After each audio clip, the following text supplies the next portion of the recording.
Hello, it's Linda again. I'm back with another little tip for you to make the most of your stash.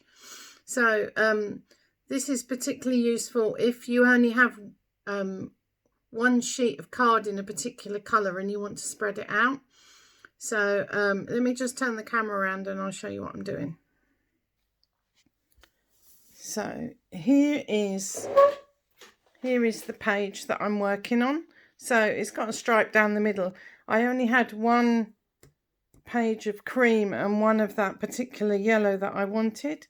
So what I've done is I've cut them both 12 by 12 pages in half, and I'm using half on each page with a different colour in the middle. And if I turn over the page, you'll see how I've stuck it together. So I've just cut it apart and then stuck it back together. So you're not wasting the bit that goes behind the patterned paper. You can use that for something else. And actually, I've ended up with 2 spare bits of card that I can use for something else. Just turn you around. So there's another quick tip. I'll be back soon with another one. Happy scrapping. Bye bye.